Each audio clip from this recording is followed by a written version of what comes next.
Alright, in today's lab we will be using a very similar setup to what we had in lab 1 with the telescope and ruler mounted at some distance from the apparatus. That distance, lowercase b, is given by the value taped on top of the white protective box. However, there are a few changes with regards to power supply and now using parallel conducting metal bars rather than a parallel plate capacitor. Within the protective white box we have this balance beam, again similar to lab 1. In place of the two parallel plates, we now have two parallel bars at the front, and instead of increasing the voltage to create a potential difference between the two plates, we're now running current through the bars in opposite directions. Unlike before, where the plates moved closer together when we increased the voltage, in today's lab we will increase the current to make the bars move apart, thanks to the magnetic field of the bottom bar pushing the top bar up, since the top bar is carrying current in the opposite direction to that of the bottom bar. To provide current to these bars, we first have this big potentiometer connected to wall power, which is AC or alternating current. We can essentially use this potentiometer to limit how much power we get from 0 to 100%. Note that the scale that is printed on the potentiometer doesn't mean anything, so I've put labels on there to show where 0% power and 100% power actually is.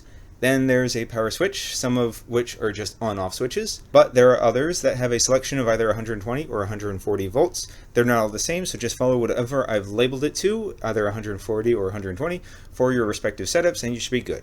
Power then goes through this transformer to drop the voltage from the wall to be a bit safer to work with, while still allowing the current to be high enough to make strong enough magnetic fields for the parallel bars to repel each other.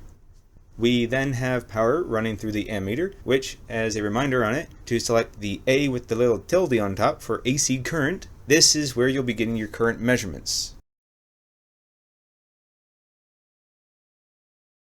Power then comes to the back knife edge on the balance beam, up the side and across the top bar, then back to the other knife edge, through the jumper cable here, and across the bottom bar in the opposite direction. Now there isn't any one direction that current is flowing since we're dealing with AC current, which is constantly flipping directions, but for any given instance, the currents in either bar are flowing in opposite directions. Some warnings before getting into the cases: do not exceed 15 amps. Also, do not leave the power on for extended periods of time. These wires are not the thickest wires, and the knife edges at the back of the apparatus are also relatively small. So if we were to leave high current running for extended period of time, the wires could overheat and melt the insulation and overall break, causing sparks and short-circuiting that could destroy today's setups and the ammeters, or weld the knife edges together, or more importantly, severely injuring you. So don't break my stuff or yourself and you should be good.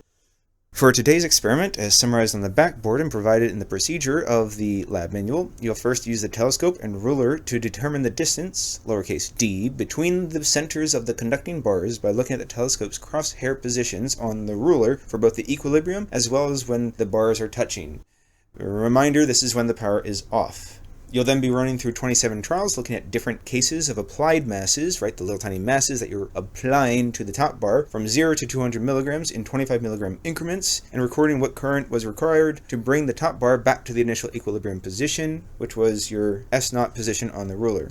Do that full set 3 times, and remember, we do it in order so that it would be 0, 25, 50, 75, etc., all the way up to 200 milligrams, and then restart back at 0, 25, 50, 75, and so on. This is to provide both a check that the equilibrium position hasn't changed, and for you to catch any possible issues early on, thus saving yourself some time on any retaking of data that may be necessary. It also lets you find any small variations in your experimental setup or data. It should all be relatively consistent so long as you don't massively bump the telescope or the ruler or the balanced conductors, but you should be good.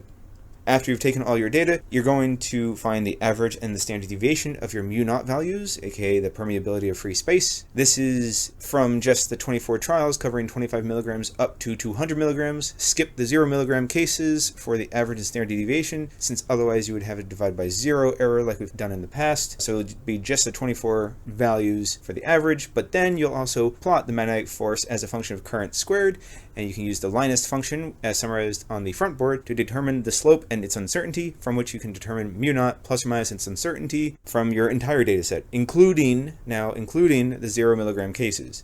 At the end, you'll use today's experimental value for mu-naught and your experimental value of epsilon naught all the way back from the first lab to determine the speed of light c, thanks to the fact that light is an electromagnetic wave characterized by how magnetic fields and electric fields behave in a vacuum.